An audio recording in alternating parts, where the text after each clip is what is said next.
in 1945, maybe 1946 as well, there was still some hope that there would be a possibility to have good relations between the US especially, but the Western allies in general, and the Soviet Union on the other side.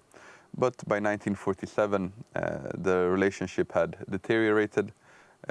Winston Churchill famously gave his Fulton speech in Missouri at the university there, where he spoke about the Iron Curtain having descended on the European continent from Stettin in the Baltic, that is Szczecin for the Poles, to Trieste down in the Adriatic Sea. A curtain which actually was to become iron some years later with the construction of the Berlin Wall, which was also very much connected to this rivalry that came about between NATO and the Warsaw Pact, which were both created on the same year in 1955, and then 6 years later work started on the Berlin Wall in 1961. These tensions that were flaring up in 1947, they were expressed in many different ways. For example, there was the falsified election here in Poland, which, according to the agreements that were taken during the war, the fate of Poland was supposed to be determined in free and fair elections. When it became clear that the Soviets had no intention to keep that promise, that rang serious alarm bells in many capitals in Western Europe. And in 1947 is also when the first embryo for NATO is really created with the Treaty of Dunkirk, a military alliance between the United Kingdom and France. The next year it was expanded with the Treaty of Brussels, which included the Benelux countries to this alliance. And then finally in 1949, on April 4th, the Americans came on board and brought with them additional countries, creating NATO by signing the North Atlantic Treaty.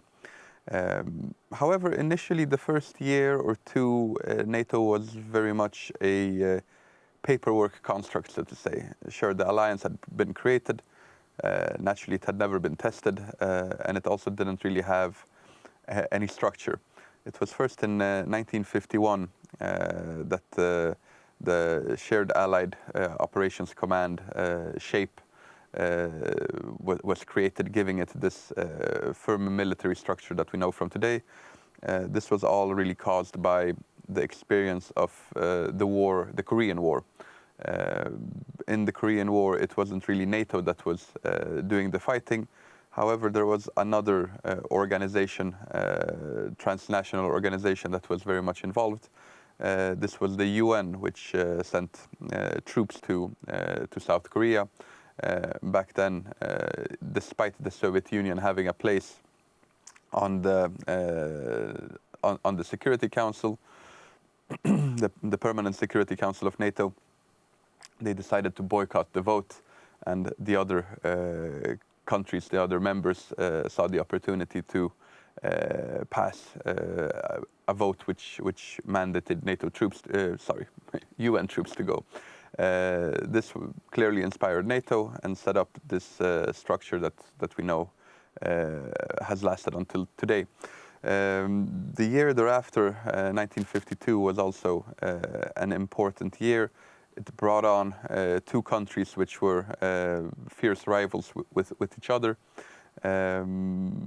But since they were included in the alliance, it made it less likely for them to go to war against each other.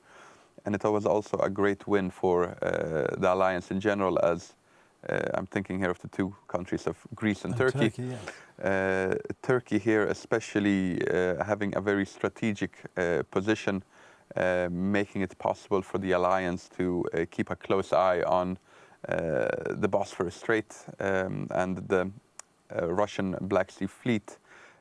Naturally, there had been older agreements on what should happen to the Bosphorus in wartime, with the Montevideo Convention of 1923 being the treaty that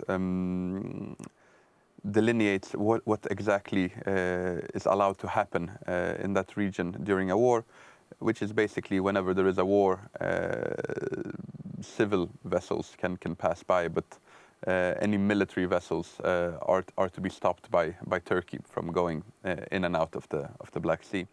But also with Turkey becoming a member, it meant that NATO had another block, another piece of the puzzle, so to say, to keep the Soviet Union and the Red Army under check, geographically semi-encircling it. So there were different theories at that time in the US. George Kennan, with his containment strategy, became the most influential one, meaning that communism had to be contained. The Soviet Union and the Red Army especially would not be allowed to take over any other states, turning them into communist states. This was also connected with the so-called domino theory, that once another state falls and becomes communist, it entails the risk that another one or another two will fall. So it had to be nipped in the bud, so to say. Adam, I'm going to have to ask you to pause there. As usual, we've run out of time, but we'll pick it up next time.